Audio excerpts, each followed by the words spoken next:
Abraham took another wife, whose name was Keturah. She bore him Zimron, Jokshan, Medan, Midian, Ishbak, and Shua. Jokshan fathered Sheba and Dedan. The sons of Dedan were Asherim, Letushim, and Leumim. The sons of Midian were Epher, Anak, Abida, and Eldah. All these were the children of Keturah. Abraham gave all he had to Isaac. But to the sons of his concubines Abraham gave gifts, and while he was still living he sent them away from his son Isaac, eastward to the east country. These are the days of the years of Abraham's life, 175 years. Abraham breathed his last and died in a good old age, an old man and full of years, and was gathered to his people. Isaac and Ishmael his sons buried him in the cave of Machpelah in the field of Ephron, the son of Zohar the Hittite, east of Mamre, the field that Abraham purchased from the Hittites. There Abraham was buried, with Sarah his wife. After the death of Abraham, God blessed Isaac his son, and Isaac settled at Beer Lahai Roi. These are the generations of Ishmael, Abraham's son, whom Hagar the Egyptian, Sarah's servant, bore to Abraham. These are the names of the sons of Ishmael, named in the order of their birth: Nebaioth, the firstborn of Ishmael, and Kedar, Adbeel, Mibsam, Mishma, Duma, Massa, Hadad, Tema, Jetur, Naphish, and Kedemah. These are the sons of Ishmael, and these are their names, by their villages and by their encampments, 12 princes according to their tribes. These are the years of the life of Ishmael, 137 years. He breathed his last and died, and was gathered to his people. They settled from Havilah to Shur, which is opposite Egypt in the direction of Assyria. He settled over against all his kinsmen. These are the generations of Isaac, Abraham's son. Abraham fathered Isaac, and Isaac was 40 years old when he took Rebekah, the daughter of Bethuel the Aramean of Padan Aram, the sister of Laban the Aramean, to be his wife. And Isaac prayed to the Lord for his wife, because she was barren. And the Lord granted his prayer, and Rebekah his wife conceived. The children struggled together within her, and she said, "If it is thus, why is this happening to me?" So she went to inquire of the Lord. And the Lord said to her, 2 nations are in your womb, and 2 peoples from within you shall be divided. The one shall be stronger than the other. The older shall serve the younger. When her days to give birth were completed, behold, there were twins in her womb. The first came out red, all his body like a hairy cloak, so they called his name Esau. Afterward his brother came out with his hand holding Esau's heel, so his name was called Jacob. Isaac was 60 years old when she bore them. When the boys grew up, Esau was a skillful hunter, a man of the field, while Jacob was a quiet man, dwelling in tents. Isaac loved Esau because he ate of his game, but Rebekah loved Jacob. Once when Jacob was cooking stew, Esau came in from the field, and he was exhausted. And Esau said to Jacob, "Let me eat some of that red stew, for I am exhausted." Therefore his name was called Edom. Jacob said, "Sell me your birthright now." Esau said, "I am about to die. Of what use is a birthright to me?" Jacob said, "Swear to me now." So he swore to him and sold his birthright to Jacob. Then Jacob gave Esau bread and lentil stew, and he ate and drank and rose and went his way. Thus Esau despised his birthright. Now there was a famine in the land, besides the former famine that was in the days of Abraham. And Isaac went to Gerar, to Abimelech, king of the Philistines. And the Lord appeared to him and said, "Do not go down to Egypt. Dwell in the land of which I shall tell you. Sojourn in this land, and I will be with you and will bless you. For to you and to your offspring I will give all these lands, and I will establish the oath that I swore to Abraham your father. I will multiply your offspring as the stars of heaven, and will give to your offspring all these lands. and in your offspring all the nations of the earth shall be blessed, because Abraham obeyed my voice and kept my charge, my commandments, my statutes, and my laws." So Isaac settled in Gerar. When the men of the place asked him about his wife, he said, "She is my sister," for he feared to say, "my wife," thinking, lest the men of the place should kill me because of Rebekah, because she was attractive in appearance. When he had been there a long time, Abimelech, king of the Philistines, looked out of a window and saw Isaac laughing with Rebekah his wife. So Abimelech called Isaac and said, "Behold, she is your wife. How then could you say, 'She is my sister'?" Isaac said to him, "Because I thought, lest I die because of her." Abimelech said, "What is this you have done to us? One of the people might easily have lain with your wife, and you would have brought guilt upon us." So Abimelech warned all the people, saying, "Whoever touches this man or his wife shall surely be put to death." And Isaac sowed in that land, and reaped in the same year 100-fold. The Lord blessed him, and the man became rich, and gained more and more, until he became very wealthy. He had possessions of flocks and herds and many servants, so that the Philistines envied him. Now the Philistines had stopped and filled with earth all the wells that his father's servants had dug in the days of Abraham his father. And Abimelech said to Isaac, "Go away from us, for you are much mightier than we."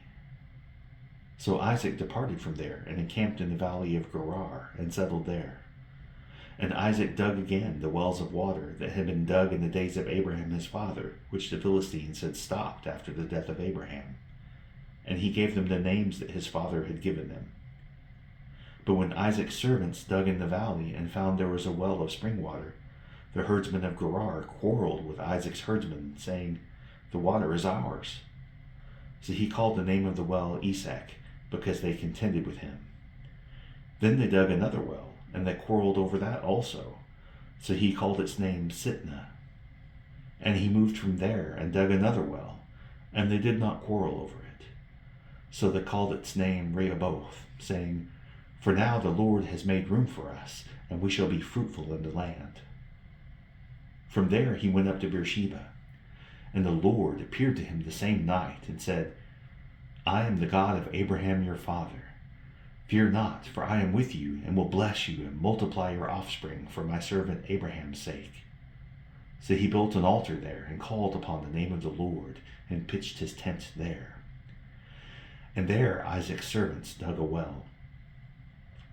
When Abimelech went to him from Gerar with Ahuzzath his adviser and Phicol the commander of his army, Isaac said to them, "Why have you come to me, seeing that you hate me and have sent me away from you?"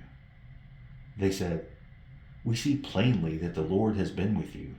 So we said, "Let there be a sworn pact between us, between you and us, and let us make a covenant with you, that you will do us no harm, just as we have not touched you and have done to you nothing but good, and have sent you away in peace.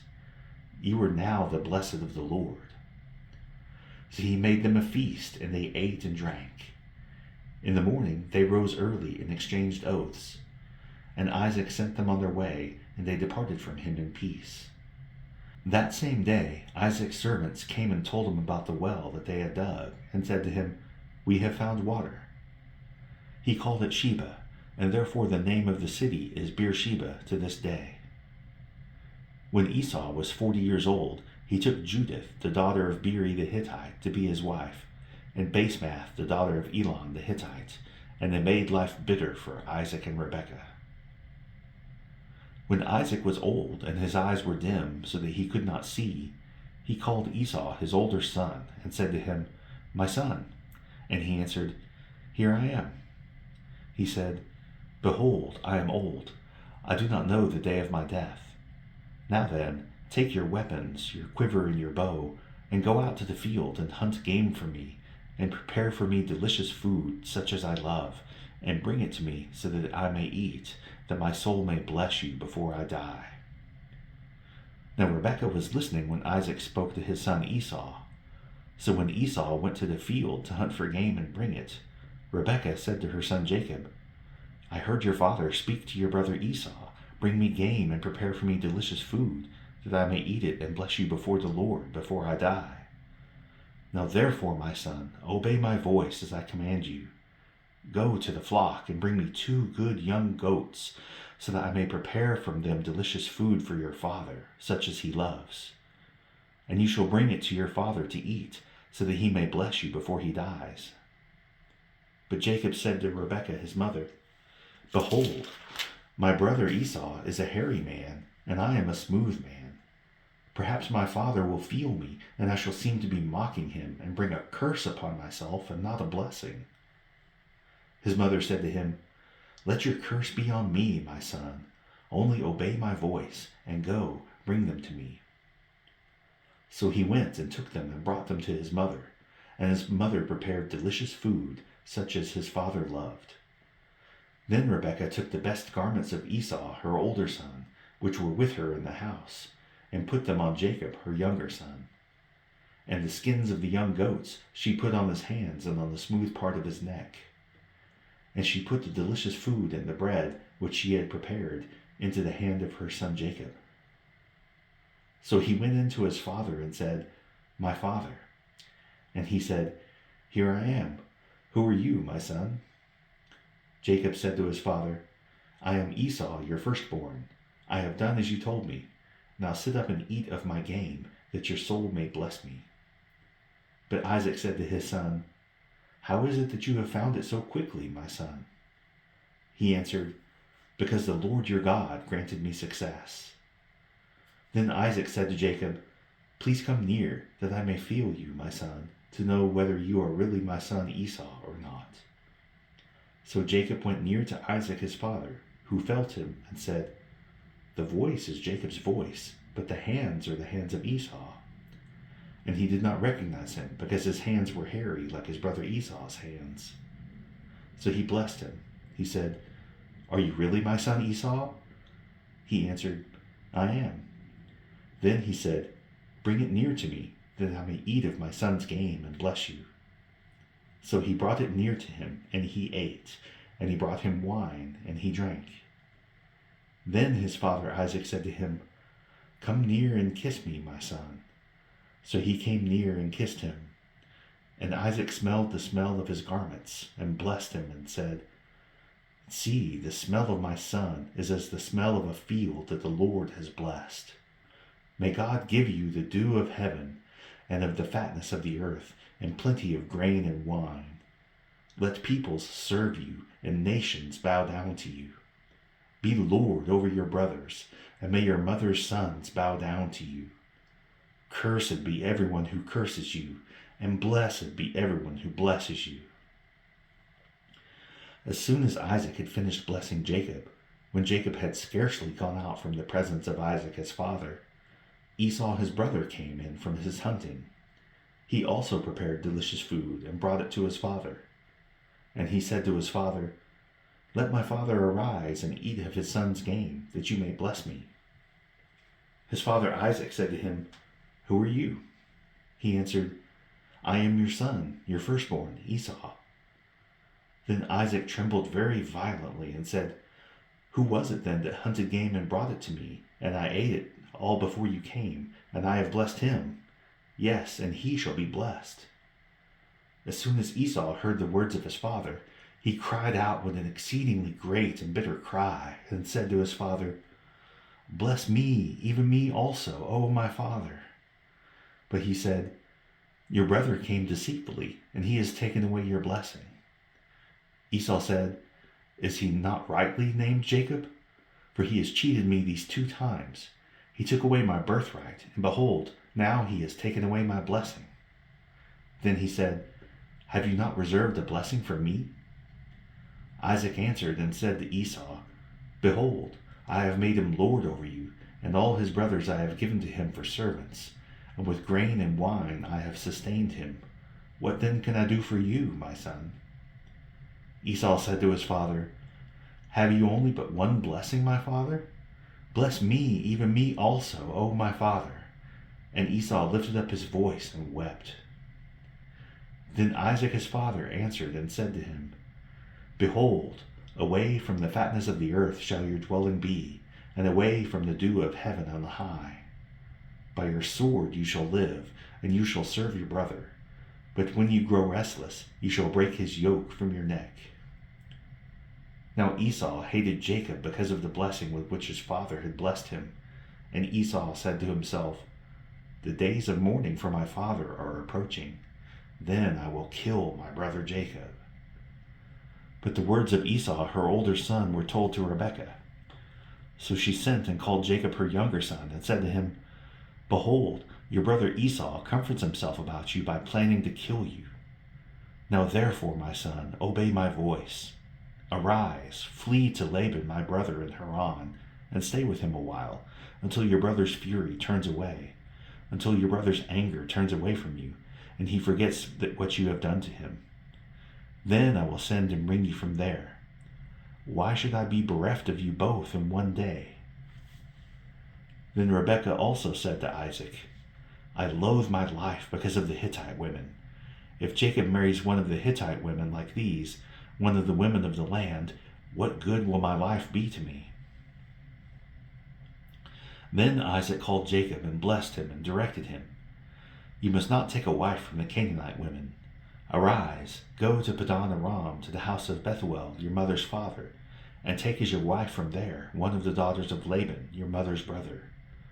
God Almighty bless you and make you fruitful and multiply you, that you may become a company of peoples. May he give the blessing of Abraham to you and to your offspring with you, that you may take possession of the land of your sojournings that God gave to Abraham." Thus Isaac sent Jacob away, and he went to Padan Aram, to Laban, the son of Bethuel the Aramean, the brother of Rebekah, Jacob and Esau's mother. Now Esau saw that Isaac had blessed Jacob and sent him away to Padan Aram to take a wife from there, and that as he blessed him, he directed him, "You must not take a wife from the Canaanite women," and that Jacob had obeyed his father and his mother and gone to Padan Aram. So when Esau saw that the Canaanite women did not please Isaac his father, Esau went to Ishmael and took as his wife, besides the wives he had, Mahalath the daughter of Ishmael, Abraham's son, the sister of Nebaioth. Jacob left Beersheba and went toward Haran. And he came to a certain place and stayed there that night, because the sun had set. Taking one of the stones of the place, he put it under his head and lay down in that place to sleep. And he dreamed, and behold, there was a ladder set up on the earth, and the top of it reached to heaven. And behold, the angels of God were ascending and descending on it. And behold, the Lord stood above it and said, "I am the Lord, the God of Abraham your father, and the God of Isaac. The land on which you lie I will give to you and to your offspring. Your offspring shall be like the dust of the earth, and you shall spread abroad to the west and to the east and to the north and to the south. And in you and your offspring shall all the families of the earth be blessed. Behold, I am with you and will keep you wherever you go, and will bring you back to this land. For I will not leave you until I have done what I have promised you." Then Jacob awoke from his sleep and said, "Surely the Lord is in this place, and I did not know it." And he was afraid and said, "How awesome is this place! This is none other than the house of God, and this is the gate of heaven." So early in the morning, Jacob took the stone that he had put under his head and set it up for a pillar, and poured oil on the top of it. He called the name of that place Bethel, but the name of the city was Luz at the first. Then Jacob made a vow, saying, "If God will be with me, and will keep me in this way that I go, and will give me bread to eat and clothing to wear, so that I come again to my father's house in peace, then the Lord shall be my God, and this stone which I have set up for a pillar shall be God's house. And of all that you give me, I will give a full tenth to you." Psalm 8. O Lord, our Lord, how majestic is your name in all the earth. You have set your glory above the heavens. Out of the mouths of babies and infants you have established strength because of your foes, to still the enemy and the avenger. When I look at your heavens, the work of your fingers, the moon and the stars which you have set in place, what is man that you are mindful of him, and the Son of Man that you care for him. Yet you have made him a little lower than the heavenly beings, and crowned him with glory and honor. You have given him dominion over the work of your hands. You have put all things under his feet, all sheep and oxen, and also the beasts of the field, the birds of the heavens, and the fish of the sea, whatever passes along the paths of the seas. O Lord, our Lord, how majestic is your name in all the earth.